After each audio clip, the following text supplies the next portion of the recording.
What happens in Vegas stays in Vegas, like my money did at the craps table. Ding ding, slot machines ringing, the roulette wheel in my head is spinning.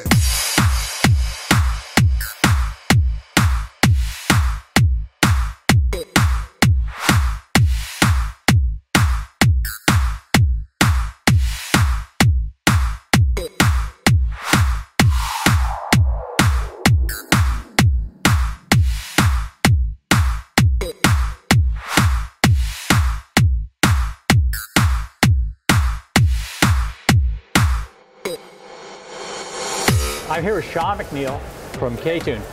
Sean, I'm super happy you guys were able to make it down to SEMA this year. I hear you had a little bit of episode on the East Coast there that kind of made you guys scramble. Yeah, we had a little mishap at the last event. Everything was stolen, displays, motors, promotional parts, all that stuff went missing. We had a big scramble, 2 weeks to basically get everything together. Of that, 1 week was shipping, so we had a week to build what we have here today. It's not the same as before, but I think with the amount of time we had, we did good enough. We're happy with what we have here. These things are super popular with the K-Swap guys, and that's really where you make your products for, is the K-Swap guys. This whole board essentially is shifting products, from our simple street no cutting shifter, our drag billet shifter, plates to mount it, H-series adapter, lockouts for our drag race guys, which is a very, very big seller. This one, and then this one here. We even have a B-series shifter because there's a little love for the B-series. Shift knobs, then this piece here is unique. This one was designed for Spoon Sports themselves, for one of their race cars actually. Was it something that Spoon requested specifically, or was it something you guys just decided you wanted to do because they were a new customer? It was a mix of both. They really liked this shifter and they wanted one for their race car. We also wanted to redesign this slightly.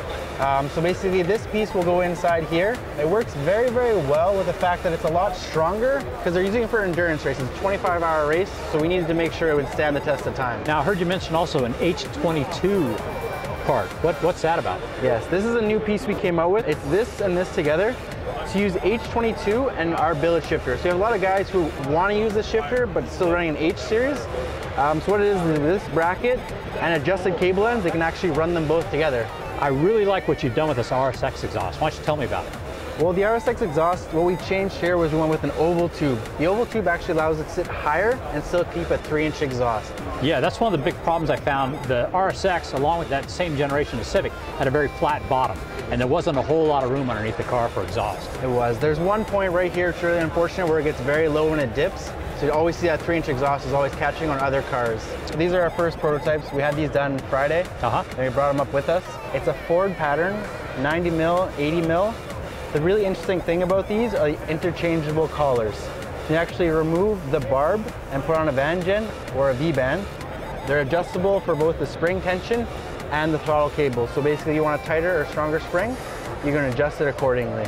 When do you think these will be coming out? These, hopefully we should have them early December. Excellent. This year. Great. So in a month, hopefully everybody can have them. Good time for Christmas. I know something really cool. Tell me a little bit about this. These are our ITBs. They've been in works for a while. A lot of testing, a lot of work on them. The whole design here basically is a shaftless design and very, very close throttle plates. So we want them close to the actual port so it's easier to tune. It'll be the most reliable and drivable. What's the advantage of shaftless? You lose about 4 to 5% without having that shaft on the top, so more airflow actually gets through. A couple new things we have now are our dipstick that just came out. Very simple design, just keeps the same curve of the valve cover, and the only extra feature you'll see is there's a small hole here. You can actually, for boost guys, put a spring, retain it down, so you don't blow it out. So a couple new headers we have out now. This is our Civic Si 06 to 11. They both come with defowlers in them. A lot of guys aren't running cats just to get rid of that check engine light from the secondary O2. The nice thing about this one though is we're seeing a lot of Civic Si headers that are breaking. They're causing a lot of break at the flange. What we did was we came in with the ball flange and we actually have it mounted to the second part. So this part will actually move freely with the motor. Cool. Well, fantastic. All right. Thanks, you very much.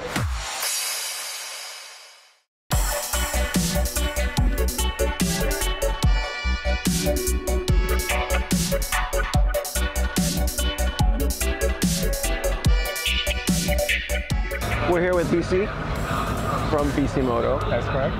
How you doing? I'm well, how are you? Good. Excellent. How's the show going for you? Extremely well. We had the opportunity to have up to 4 vehicles here at the SEMA show, and the attention from both the media and the people in attendance is just spectacular. Yeah. Can't ask for anything better. All right, so we're Nacho Speed Garage. So yes, absolutely. we are interested in this right here. No worries. Can you tell us a little bit about the Odyssey? Right behind me here is a 2014 Odyssey Minivan. And it's a very exciting project for us indeed, because it's very different from anything we've ever done. I now have a young family. I just had a daughter recently, and the key thing is that I do love speed. I do love going fast. I do love Honda. So what could I do to really haul my family around, have some fun, and still be the cool dad that I'd like to be? Well, by building a crazy 4-digit minivan. The engine, as normal, is a focus for me, and I've had the opportunity to modify almost every aspect of the power plant itself. It has a J35 engine in there from factory. On my dyno made about 206 real horsepower factory form with the automatic transmission. We now have a 6-speed manual transmission with an incorporation of factory mounts and a Hasport mount as well to be able to fit it in very nicely into the chassis. Fully built engine, sleeve block, valve train, pistons from areas, steel rods, you name it. No stone was left unturned. And with that, we were able to eclipse the 1,029 mark, which is very exciting for us. The head, it really is the highest potential for power. And the J-Series head is very, very appealing. Yeah. To be able to really orchestrate the camshaft, which we have a custom nature, and the valve train, we were able to incorporate a mid-frame turbo from Turbonetics that really has the opportunity to compress the air and provide us a lot of power. And as we compress air and temperatures rise up, with a custom core from Turbonetics as well, with custom end tank from Bisimoto to cool down that instant charge, to allow us to really keep all the safety measures in check. This is in excess of 4,000 pounds.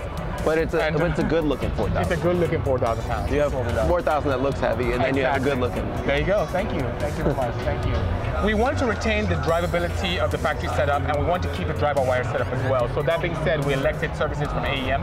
Okay. It runs an AEM Infinity and communicates seamlessly with the rest of the chassis via CAN bus. Also, to be able to keep the driver, myself, informed at all times, we have a raceback dash in it as well, which also communicates via CAN bus, so everything that AEM ECU sees, we can view real time. Even though the stance looks very, very nice, it does have an air ride equipment system for airbags, so we can easily raise and lower the vehicle at will. Something that was very challenging for us, but we were able to overcome, is the push-button start mechanism. Okay. A standard van, a base model, will have a key entry, which is very easy and very easy to wire up, but with the protocol for the push button with all electronics behind it, it posed a bit of a challenge for us at Bisimoto Engineering, and also for Wire, who helped us with the wiring harness, but we're able to overcome that with a little bit of ingenuity per se. So I'm very proud of her. She makes power, she looks great. The interior is by SOS Designs, and something that's very, very nice indeed. So you actually drive it on the street? Absolutely. It's something that we designed to be very streetable, and also have some fun at the track if need be. There's no need in making tons of power if it's not reliable. Exactly. And I'm very happy that even with the Earth Dreams engines from Honda, that we're able to have a very solid platform to build horsepower from. It's a great tuner engine. The J-Series is a fantastic piece of engine. I know somebody that would throw that into a Civic. I kind of know someone too. Is it Brian? Yeah, one of those guys. Now, wait, who would win in a race between this and your wagon? Ooh, that'd be a good video. Why don't we explore that? That'd be very good. Power to weight ratio? The wagon. The wagon. Yeah, power to weight ratio. Because the wagon's a bit lighter. This has more torque. That'd be a good race. I was thinking, and the gearing in this is pretty nice too, because it uses an Acura TL gearbox. Very nice ratio. Maybe we should explore that. Maybe I should make that happen and see what happens. Maybe you should call us when you want to go. Maybe I should do that. I should definitely call you guys to document it for us. That would be a great race. Put some R compounds on both and see what happens. Wow. That would be good suggestion. Sounds good. Thank you so much. Thank you.